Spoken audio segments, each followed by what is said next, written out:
You want to become a successful real estate agent? You come to the right place. Thank you so much for clicking on this video.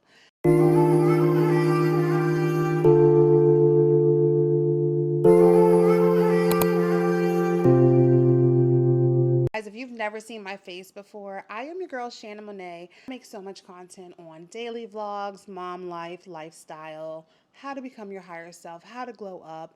If those are things that you were interested in, be sure to hit that subscribe button before you head out, and also turn on your post notifications so that you're notified anytime I post any videos. But as you see by the title of this video is just some tips to those beginner agents, just on how to become successful in your career. And out of all the content that I create, I'm like, you've never filmed any content on really talking about your career, how you started. And out of all the content that I create, I'm like, why haven't you created a video on real estate? Like actually giving tips to those people who are actually just starting their career, even people that are seasoned realtors, seasoned agents out there, and just giving them a little backstory and little tips on your journey through this process. I am a multi-million producing realtor, and I'm here to give you guys some advice, whether you want to take it or not, but free game, y'all. But certain things that I wish I would have known before I got my license and before I signed up with my broker. Like, it's just certain things that you're not fully knowledgeable of when you first start your career, when you first start this journey. And when I first started out, I started out a month before the pandemic hit, a month before the shutdown. So it was tough. It was tough. And it was so many times where I just wanted to quit and say, forget this.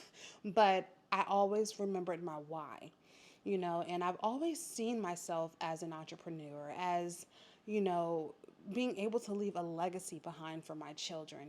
My ultimate goal is not to forever be an agent, to forever be a realtor, is to be an investor, be able to sit back at home and have my money work for me, so those are the things that I am working towards.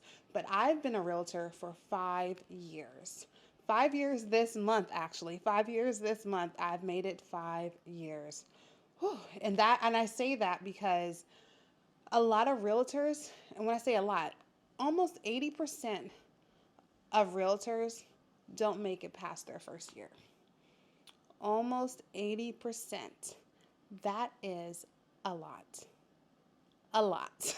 So for me to reach year 5, like, that really means so much, because I put so much time, so much energy, just so much into my business that I'm just grateful. I am licensed in 4 different states. I'm licensed in Maryland, West Virginia, Pennsylvania, and DC. I'm currently working on getting my license in Georgia, and I'm currently working on getting my license in Virginia. Virginia is going to come a little bit further down the line, but Georgia is my next state that I want to secure, because I have family that's living there, and I have a best friend out there. So I want to be able to be a resource for them. So if you're wanting to connect with another realtor, if you have buyers or sellers in states that you're not licensed in and I'm licensed there, let's work together. Okay, I do referrals. I referral people out. So if you're licensed in a state that I'm not licensed in and I get a buyer that's trying to relocate, I'm willing to connect with you.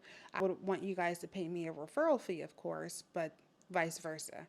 If you got someone that you got to send my way, you tell me what your referral fee is. Let's connect. Let's connect. I'm telling y'all, networking is key to success in this industry. And any type of business that you have, networking is very, very important. So the first thing, starting out, you want to interview brokers. When I first started, I knew what broker I wanted to go with, and I instantly went with them. But where I messed up was I knew a realtor within the company who was starting their own team, and I ended up joining her team instead of being a solo agent.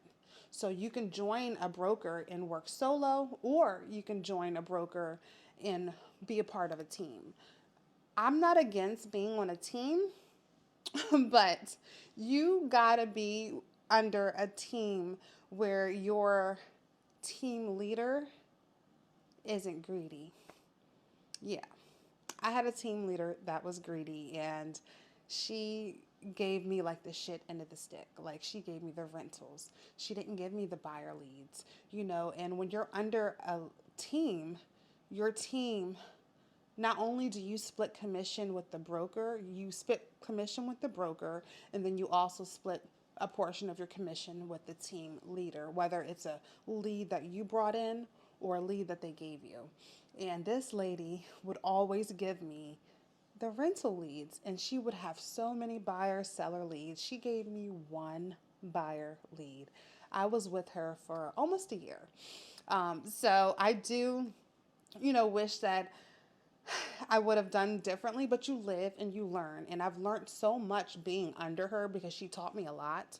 But I just wish that she wasn't greedy, because she was making X amount of dollars and I'm sitting here making just this little bit of gas money, just a little bit of electric bill money. You know what I mean? Yeah. But if you are nervous about getting out there and becoming a solo agent and not sure that you're going to have that spirit influence out there, then it's okay to join a team. Especially if you see that this team leader is a leader. This team leader is going to be fair. But like I said, you do split commission with your broker, and then you split commission as well with your team leader. But if your team leader is giving you multiple leads, I mean, it all kind of like adds up at the end of the day. But the main thing you want to do when you're shopping for brokers is to really shop around and see what resources that they give you. Some brokers give you training regularly. Like the broker that I went with, we had a training once a week. Some of them have where you can have like a mentorship, where you can be connected with a realtor within the company that's doing really well, top performing realtor, and they can mentor you and help you with your first few transactions. Of course, they will get a percentage of what it is, but at least they're mentoring you and they're showing you the ropes. Another thing to be mindful about, and I say this because you learned so much in real estate school, so much. Like, your brain be fried. But when you get out there in the real world and you join a broker and you go to sell that first house, man, about 95% of the things that you learn in school goes out the window, and it's a whole different ball game out there in that field. Like, you really don't even use the things that you've learned in school when you go out there and actually do the job. So that's another thing. Yes, it's a lot of schooling. It's a lot of the fundamentals of real estate. So think about real estate school just showing you the fundamentals of real estate, what real estate is, the laws and regulations for the state that you're licensed in. But when you go out there, half of them, most of that stuff, you're like, I didn't learn this.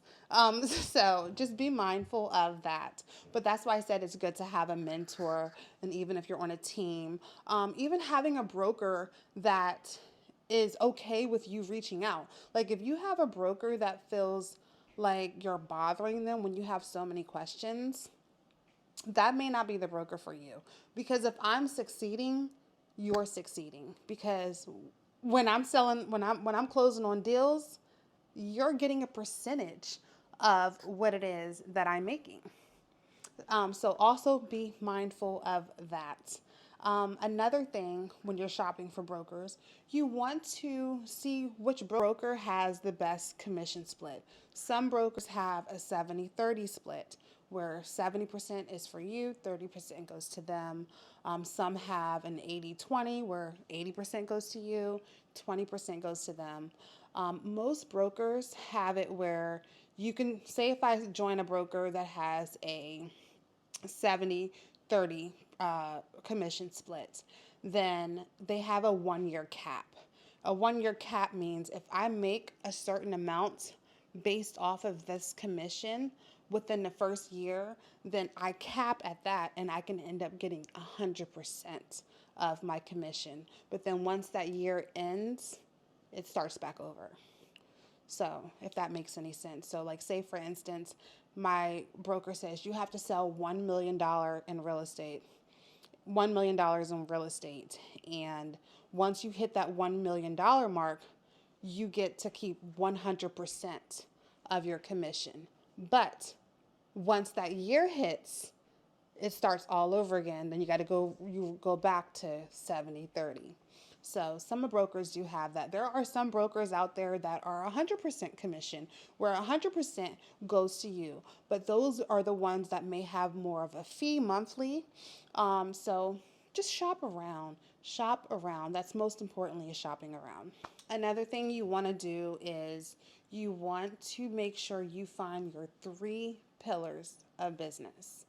And what that means is, where are your leads coming from? So for me, I like to do social media advertising. So some of my leads come from social media. Some of my leads come from me doing an open house, where open houses, you don't just have to do an open house for your open house. You can do an open house for another agent within your brokerage.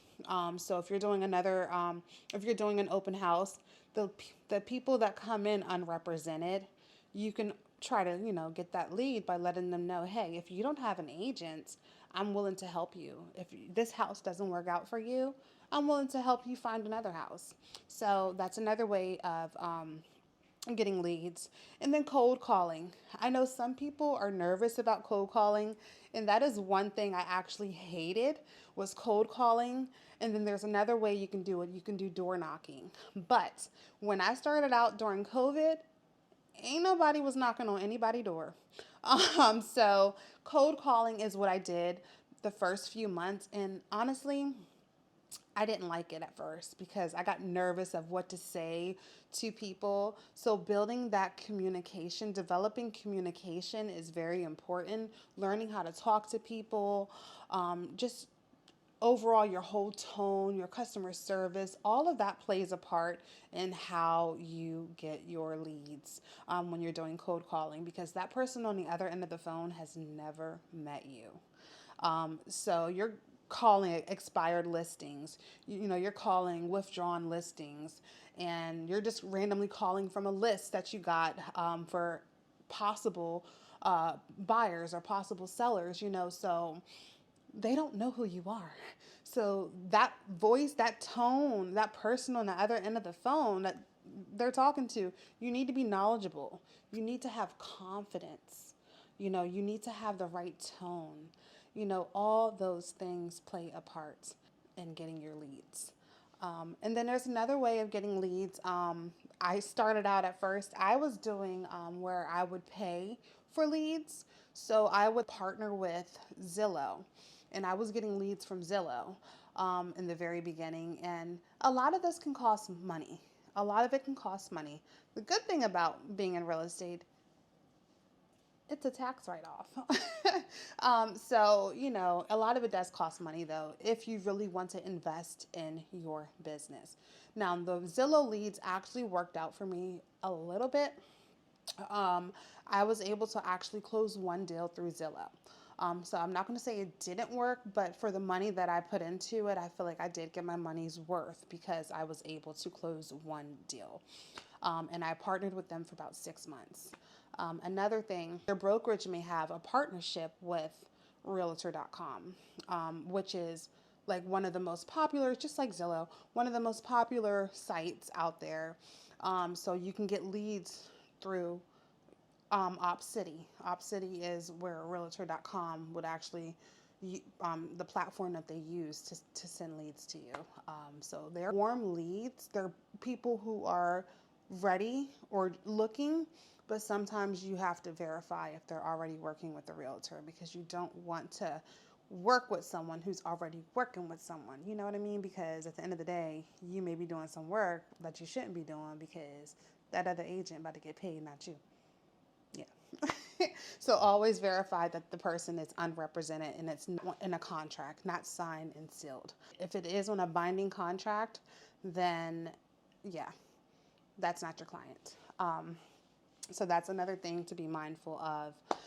And then all the expenses. No one really told me about all the expenses that come with real estate. And when I say expenses, I'm talking about your quarterly payments to MLS. MLS is a multiple listing system, where you literally, that's like the holy grail. That's like everything when it comes to real estate. That's where you search your properties. That's where you search everything as a realtor. So you need your MLS. So quarterly, it's due. I pay 105. I think they recently increased it, if I'm not mistaken, to like 120. But I pay that quarterly. And then you also, if you're a part of a board, some brokers require you to join a board of realtors. Like, for instance, the broker that I'm with in Maryland, they don't require that I join the board of realtors. They say, if you're not joining a board, you cannot call yourself a realtor. So realtor and real estate agent, two different things. A realtor is a part of the board of realtors. I call myself a realtor or real estate agent, but I call myself a realtor because I am a realtor. I am a part of a board. I am licensed in, like I told you guys earlier, 4 different states. So one of my brokers in one state actually requires me to be a part of a board. So therefore, I will call myself a realtor because I am with the board.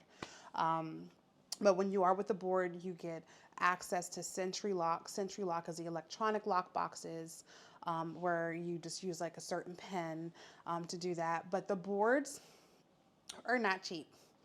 They're not cheap. They are not cheap, you guys.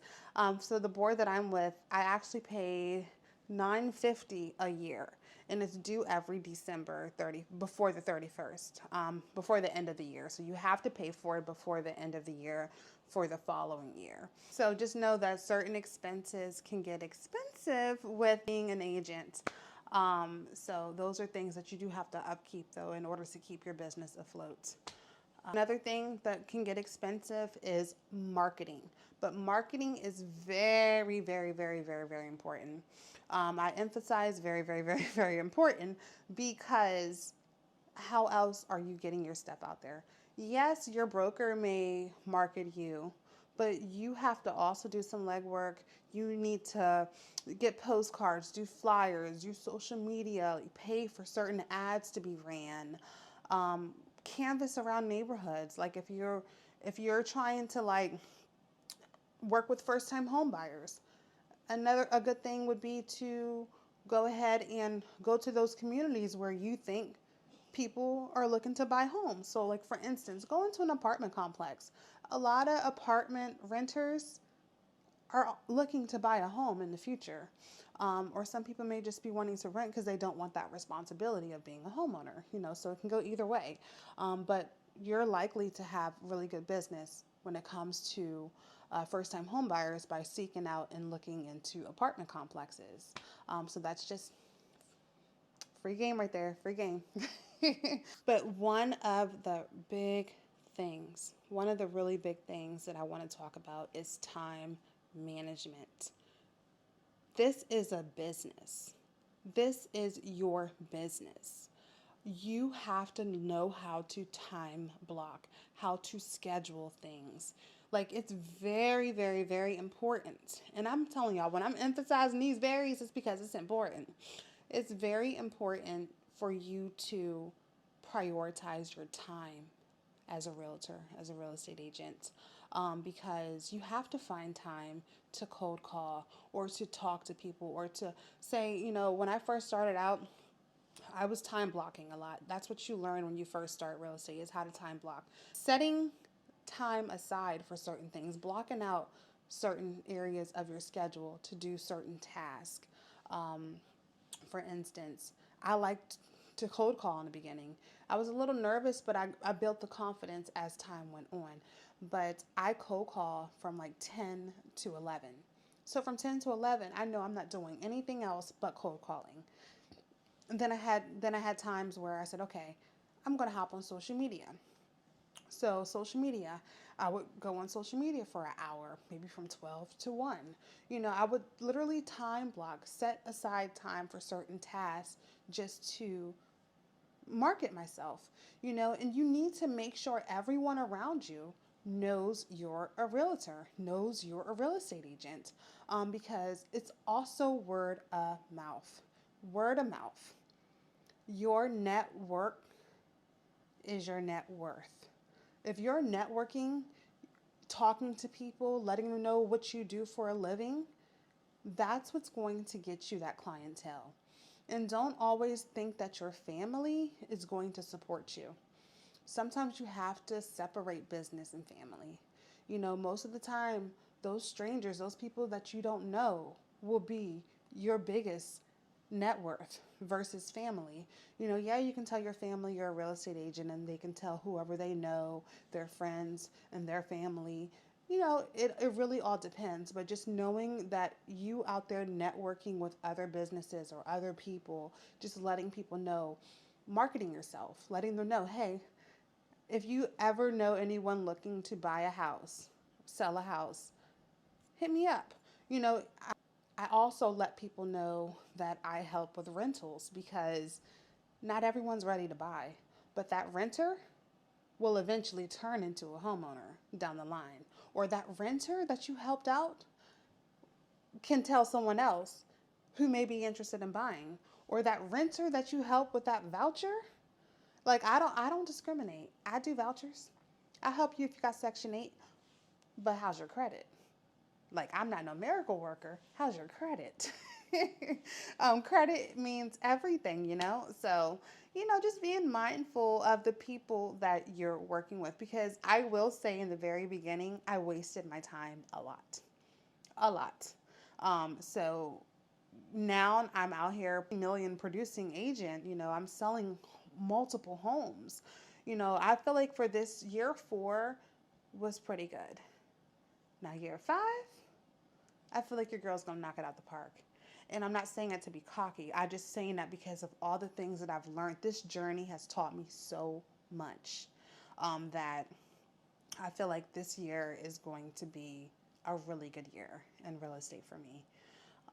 But those are just a few tips that I just wanted to share with you guys. Just making sure you're researching your broker, making sure that if you are joining a team, that you're really joining a team leader that isn't going to be greedy, that isn't going to want you to just be on the back end, just doing the light work. Make sure that team leader is going to be fair to you. Making sure, you're finding your 3 pillars of business and how you're going to get your business.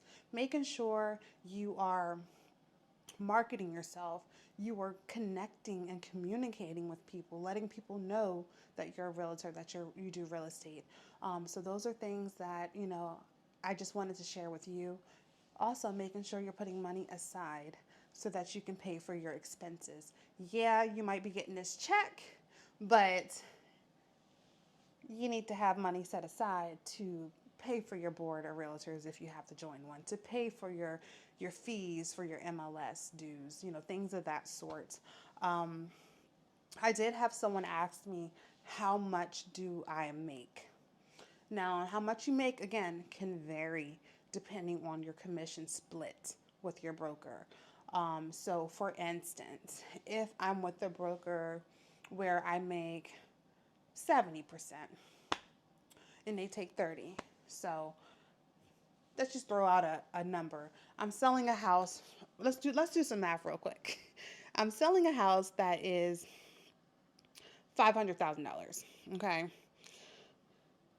So if I am selling a house for $500,000, if I'm on the selling side, if I'm working with the seller, then I'm typically going to charge the seller 3.5%. So you do 500,000 times 3.5%. that is 17,500. Then you times that by 70%. So I'm walking away with $12,250. This is hypothetical. This is not what I make. This is giving you guys like an even number. For instance, you might sell a home for 300,000, and you're working with the buyer. Typically, a buyer's agent might get 2.5%. So that's 7,500. But then you still owe your broker their percentage. So you're taking your 70, so 70% times 7,500. That leaves me with $5,250. So it really all depends on your commission split. Your commission split. So it all depends. It really all depends. So when you work with a seller, you can charge your seller what you want to charge your seller. When you're working with buyers, typically it's usually a 2.5%. Some agents may get 2%. I always shoot for 2.5. But so it just really all depends. Really all depends. It can change each time because I can sell a home that's 400,000, or I can sell a home that's 900,000. Now if I sold a home 900,000, then I'm walking away with a lot more than I would if I'm selling a home for 300,000. So yeah, it really all depends. But I hope that this video was helpful to you guys. If you guys want to receive more content like this from me, please be sure to hit me up in the comment section. I love engaging with you guys in the comment section. I do plan on, like I said, starting a series on this. I want to start a series on real estate, just for my fellow agents out there, and even potential buyers, sellers out there that may have questions, because I've also worked, with a new home builder. So I used to do sales. I was a sales consultant for a builder. So I know the back end and what goes on behind the scenes when it comes to that. Just a lot of things that people may have questions on. I may have an answer for you. I used to deal with mortgage, so I may know some things about mortgage. Like, I am very resourceful. So if you guys have any questions for me, please do not hesitate to hit me up in the comment section. But please be sure to hit that subscribe button. Also hit the bell so you're notified anytime I post any content. But thank you so much for clicking on this video, and I'll see you in the next one. Bye.